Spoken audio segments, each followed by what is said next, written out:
Hi everyone, बीरा classes में आप सभी का स्वागत है। तो आज के इस वीडियो में हम बात करेंगे भारत में ब्रिटिश काल के समय में जो प्रमुख समितियां बनाई गई थी उनसे संबंधित सभी समितियों को देखेंगे। तो इसमें हम शैक्षिक, प्रशासनिक और आर्थिक जो समितियां बनाई गई थी उनको देखेंगे। ठीक है, तो ये इम्पॉर्टेंट टॉपिक है। इस खासकर जो पीईटी में एक सिलेबस का जो हिस्ट्री का सिलेबस है उसमें एक टॉपिक दिया गया है ब्रिटिश राज के समय में सामाजिक आर्थिक प्रभाव। तो उस वाले पॉइंट को और इस वाले टॉपिक को आप मिला के पढ़िएगा, तो अगर क्वेश्चन आता है तो आप कर लेंगे उसे। ठीक है, तो स्टार्ट करते हैं। तो यहाँ पर देखिएगा, एक साइड आपको वायसराय दिए गए हैं, एक तरफ आपको यहाँ पर समिति या कमीशन दिया गया है, एक तरफ वर्ष कब लागू हुआ, अध्यक्ष, समिति के अध्यक्ष कौन थे और उसका उद्देश्य क्या था जो कमीशन बनाया जा रहा है। ठीक है, तो सबसे पहले हम देखेंगे शैक्षिक समितियाँ से स्टार्ट करेंगे।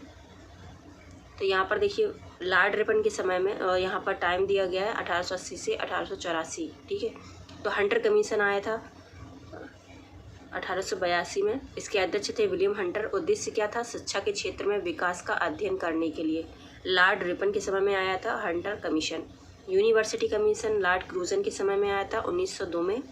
और थॉमस रॉली इसके जो है अध्यक्ष थे। विश्वविद्यालयों का अध्ययन करने और सुधारों को लागू करने के लिए ये कमीशन बनाया गया था, यूनिवर्सिटी कमीशन 1902।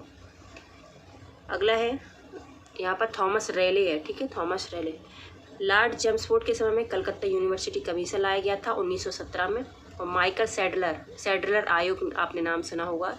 ठीक है, तो सैडलर आयोग कब आया था? 1917 में। और इसका जो उद्देश्य है विश्वविद्यालय की स्थिति का अध्ययन करने के लिए, खासकर कलकत्ता की यूनिवर्सिटी के लिए। ठीक है, अगला है लॉर्ड रीडिंग। तो लॉर्ड रीडिंग के समय में भारतीय सैन्य समिति बनाई गई थी 1923 में। और इसके जो अध्यक्ष थे लॉर्ड स्कैप थे। और केंद्रीय शिक्षा समिति चर्चा करने के लिए इसको लाया गया था। लॉर्ड वेवेल 1943 से 1947 तक। सार्जेंट योजना, आप इसका भी काफ़ी पूछा जाता है कि सार्जेंट योजना कब आई थी, तो 1944 में। और जॉन सार्जेंट, उन्हीं के नाम पर इसको बनाया गया था, ब्रिटिश जैसी मानक शिक्षा को बढ़ाने के लिए। ठीक है, लॉर्ड वेवेल के समय में सार्जेंट योजना लाई गई थी ब्रिटेन जैसी मानक शिक्षा को बढ़ाने के लिए। ठीक है, अब हम देखेंगे अकाल कमीशन। तो आगे बढ़ने से पहले अगर आप उन्हें चैनल को सब्सक्राइब नहीं किया है तो कर लीजिए, और लाइक ज़रूर कर दीजिएगा और शेयर भी कर दीजिए।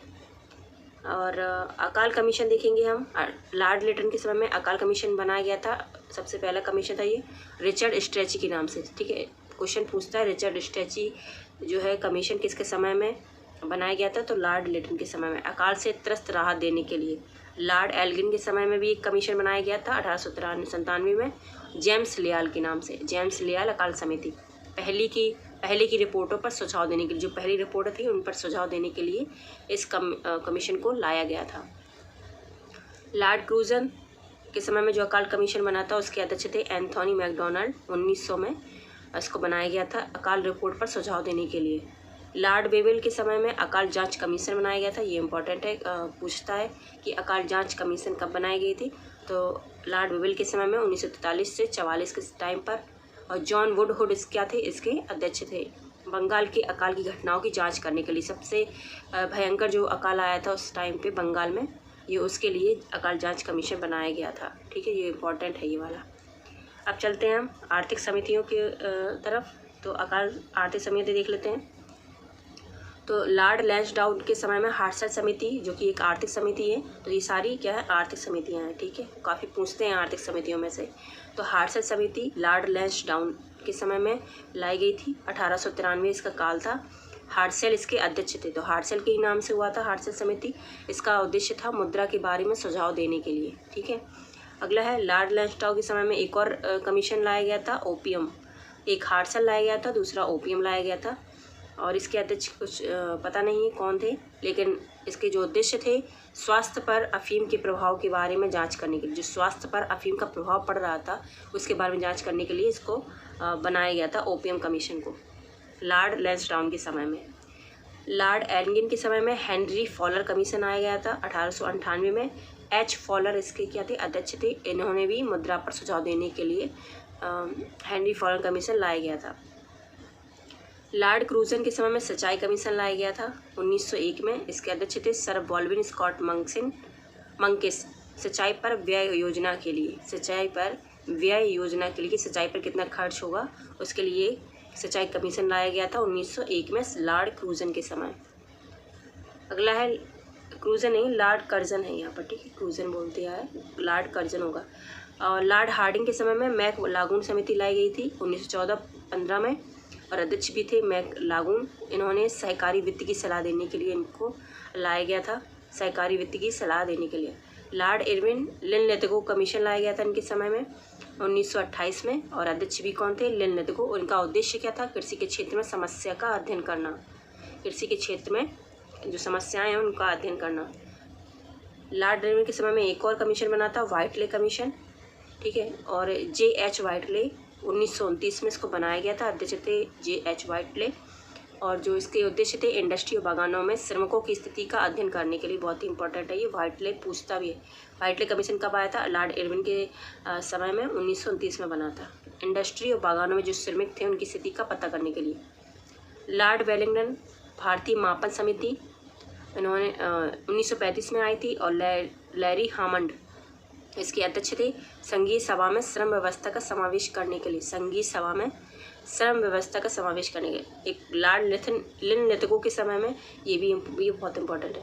राष्ट्रीय योजना समिति कब लाई गई थी, 1938 में, इसका सन भी याद रखिएगा और इसके अध्यक्ष भी याद रखिएगा, जवाहरलाल नेहरू थे, आर्थिक योजना तैयार करने के लिए। वायसराय कौन थे इस टाइम पे, लॉर्ड लिनलिथगो।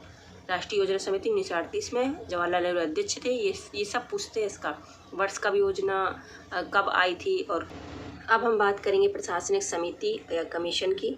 तो यहाँ तक हो चुका है राष्ट्रीय योजना समिति तक, ठीक है। तो 1938 में इसको लाया गया था, जवाहरलाल नेहरू की अध्यक्षता में, लॉर्ड लिनलिथगो के काल में।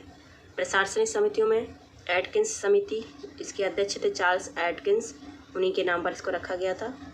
और 1886 में इसको लाया गया था लॉर्ड डफरिन के समय में, और उसका उद्देश्य था सिविल सेवा में और अधिक भारतीयों को शामिल करने के लिए। लॉर्ड कर्जन के समय में फ्रेसर कमीशन लाया गया था 1902 में। फ्रेसर इसके अध्यक्ष थे। पुलिस की कार्यकारिणी, जो पुलिस की कार्य प्रणाली है उसकी जांच करने के लिए, ठीक है, पुलिस की कार्य प्रणाली की जांच के लिए फ्रेसर कमीशन को लाया गया था 1902 में, लॉर्ड कर्जन के समय। सिविल सेवा पर रॉयल कमीशन लाया गया था लॉर्ड इस्लिंगटन के समय में 1912 में। लॉर्ड हार्डिंग इसके वायसराय थे उस टाइम के, भारतीयों को 25% उच्च पद देने के लिए। लॉर्ड एस्लिंगटन के समय में सिविल सेवा पर रॉयल कमीशन लाया गया था 1912 में। लॉर्ड रीडिंग के समय में रॉयल कमीशन एक और लाया गया था, लॉर्ड ली इसके अध्यक्ष थे 1924 में, सिविल सेवा के दोषों को दूर करने के लिए। लॉर्ड रीडिंग के समय में एक और कमीशन लाया गया था, सैंडहर्स्ट कमीशन, और जो कि 1926 में लाया गया था। एंड्रयू स्किन इसके कौन थे, अध्यक्ष थे। भारतीय सेना का भारतीकरण करने के लिए सुझाव देने के लिए, ठीक है, जो भारतीय सेना है उसका भारतीकरण करने के लिए सुझाव देने के लिए सैंडहर्स्ट समिति लाई गई थी 1926 में। बटलर समिति, ये काफ़ी पूछी जाती है, लॉर्ड इरविन के समय में इसको लाया गया था बटलर समिति को। हरकोट बटलर के अध्यक्ष थे, 1927 में इसको लाया गया था, जो देसी राज्यों के साथ ताज के संबंध की प्रगति की जाँच के लिए, देसी राज्यों के साथ ताज के संबंध की प्रकृति की जांच करने के लिए। तो बस फिलहाल इस वीडियो में इतना ही, ये कंप्लीट हो चुके हैं सारे कमीशन और समितियां, ठीक है। प्रशासनिक, आर्थिक और शैक्षिक अकाल कमीशन को हमने देखा था। तो कमेंट करके ज़रूर बताएं कैसा लगा video, like share and subscribe जरूर कर लीजिए। Thank you so much.